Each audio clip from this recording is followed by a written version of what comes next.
Renaissance Man Education here. A long time ago, I used to work at Radio Shack. I'm really telling my age, if you're my age or older, because they went out of business quite some time ago. So,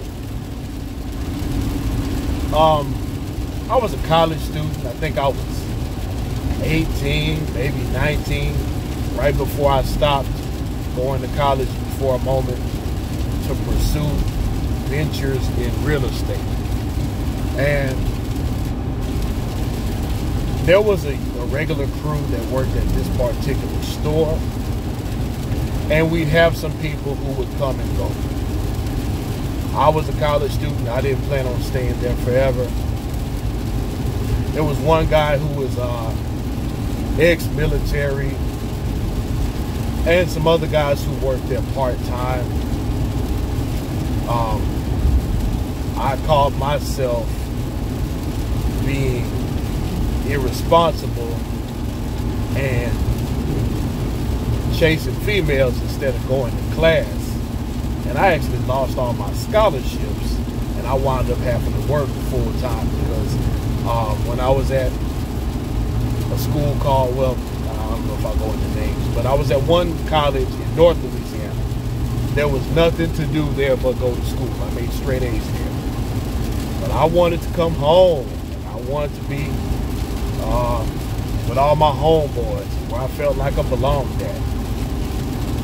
So working full-time and trying to be on the social scene and chasing females all day, I darn near flunked my tail out of college because I was really working full-time before that, but that was part of my issue in college, and then I exacerbated that issue with my behavior. And that's a great personality trait you need to keep in mind. So one day while we were working or doing some merchandising or opening boxes or something, there was this ex-military guy, older guy, just looking for something to do. He passed through, and I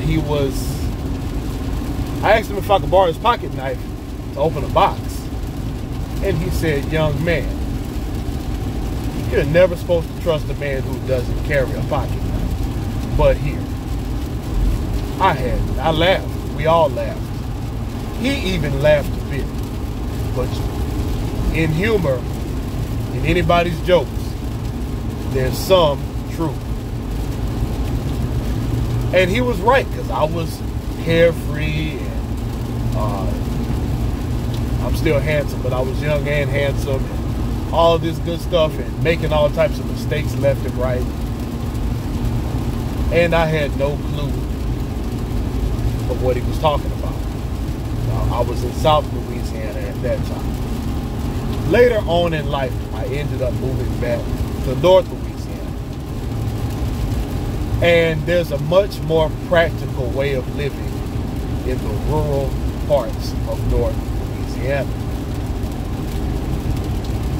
I was in a position where I was working, and because I was in the public eye, people in some cases would find it either advantageous to be friends with me or just chose to do so anyway. So I got a lot of invitations to hunt and fish, and I had just gotten back into hunting, and I would settle for fishing if I couldn't hunt. But here's what kept having to happen. I'd have to go home and change clothes. I realized I had to buy better hunting boots, better gear. And a few years prior, I had bought my first pocket knife. Prior to that, when I first started teaching, I kept finding myself in need of a screwdriver, some small scissors, and mostly the screwdriver. But I just figured, you know what? Why not just get a Swiss Army knife? And I kept losing those. I ended up getting a Leatherman tool, and I lost a multi-tool. I lost that too. And I went to a gun knife show one day, and I ended up getting a cheap pocket knife, and I liked it.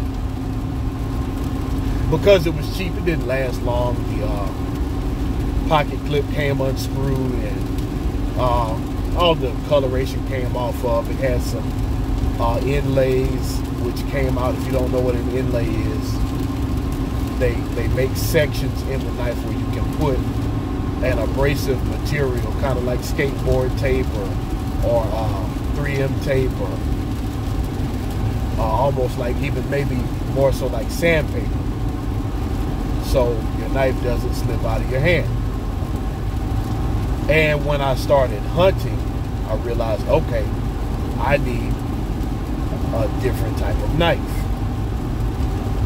A guy even showed me this type of knife with a hook on the edge where it helped you to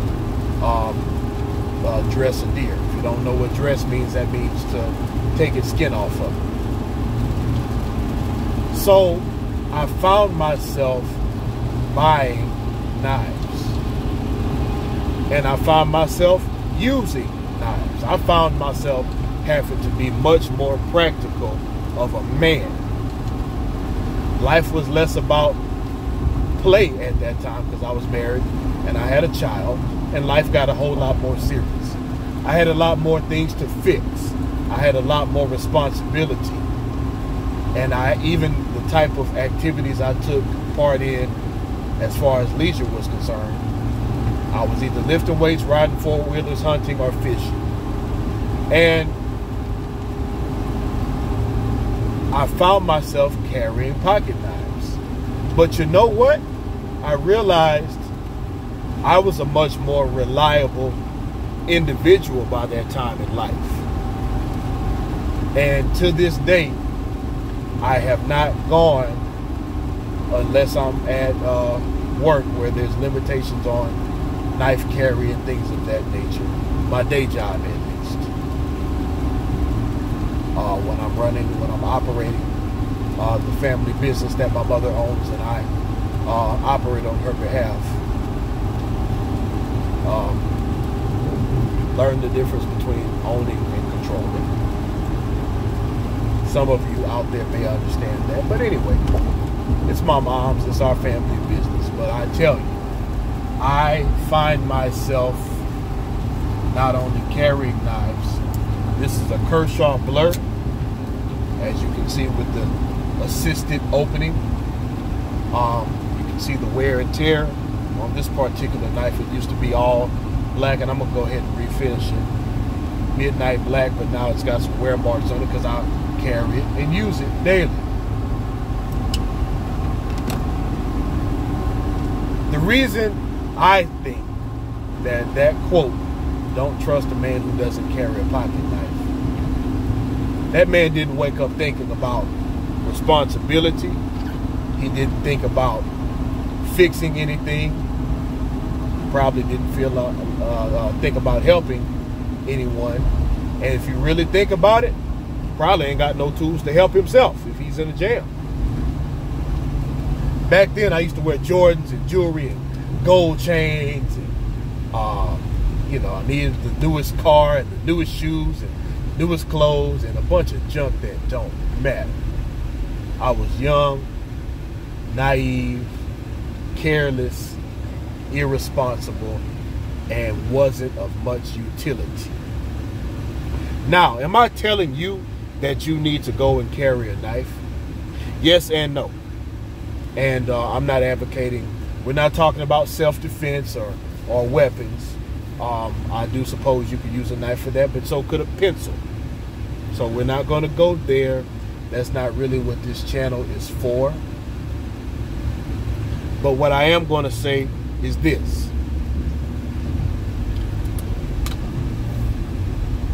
The purpose of this channel is to help whatever young man out there who might find the content interesting or helpful, to help them learn some things. In particular, maybe if you don't have a father, nobody shared the information with you. Like me, your father died, you had to learn some things late in life, whatever. So I'm going to always advocate that men be men of utility, be men who can solve problems, be men who know how to fix things, I understand you may have a job, you may have two, you may have three, your schedule may be busy like mine, but you still need to know how to change a tire. I should have made a video the last time I changed my doggone tire, especially if you drive certain types of Chevy trucks, because there can be issues with the spare tire. But we can deal with that another day. Once you become a man of utility, you realize now why your dad and some old men for Father's Day say, well, tools would be nice. I don't want no jewelry. I don't need any more shoes. I need to give you some cowboy boots, a good utility belt, a good work belt, pocket knife, some tools, hats, because I'm bald and my head gets cold. I don't know, something I can use. I think it's a big part of manhood. And I tell you, I am so glad that my son asked for a pocket knife at like 8 years old. See, I've been making him learn how to work since he was like 5 or 6. But he's always asked, Dad, when can I have my own pocket knife? Now get this, he don't want Jordans. He does play the video games. He wears cowboy boots.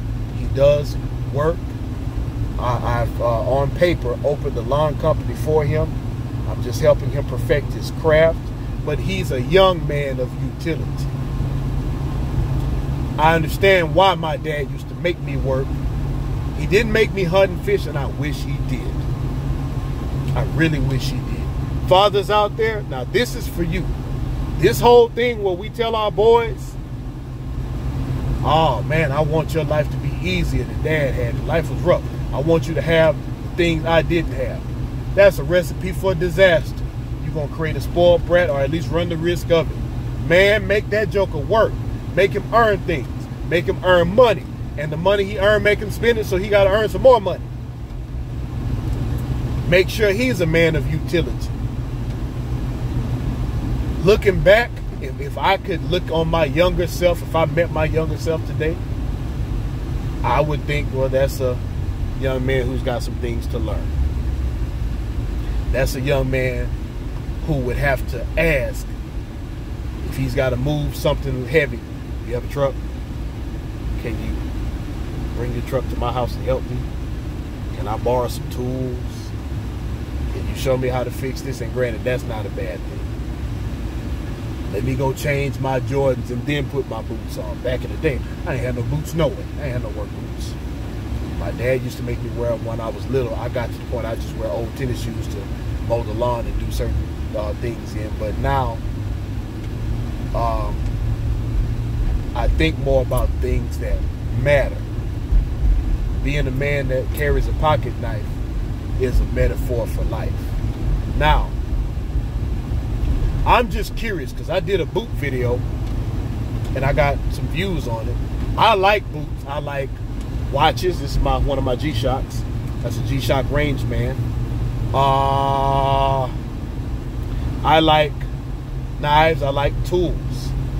I don't know. I'm not an expert on any of it, but I enjoy those items and they're helpful. And I also realize a lot of young men don't know how to use tools and utility items. If me talking about some of my different knives will interest you, I'll talk about it, or any other tools, watches, whatever the case may be. I'm just curious about that. Otherwise, just keep that in mind. Yeah, the saying is from this fella, never trust a man who doesn't carry a pocket knife. But what I want you to think more about is, are you a reliable man? Are you a man of utility? Can your wife trust you? Can your children trust you to get things done? Not trust you to not be a liar or a thief. That's not what I'm talking about. Can they trust you to deliver? Can they trust you to handle business? Can you trust yourself to get things done? That's what I think that metaphor means. Be the type of man who can be trusted to be a stand-up guy, a guy who can solve problems, a guy who can fix things, a guy who can get things done. Please like, share, subscribe. The like button keeps me in the algorithm for YouTube. so I can spread information to other children. Because if you knew what I know and saw what I saw in this school system, you realize our young men need this. I do direct this content towards young black men, but for whatever reason on TikTok I get lots of white and Hispanic viewers, and just like in the classroom, I don't turn anybody away. I'm black first. I am proud to be what I am, but kids are kids. I'm an educator. My job during the day is to educate kids.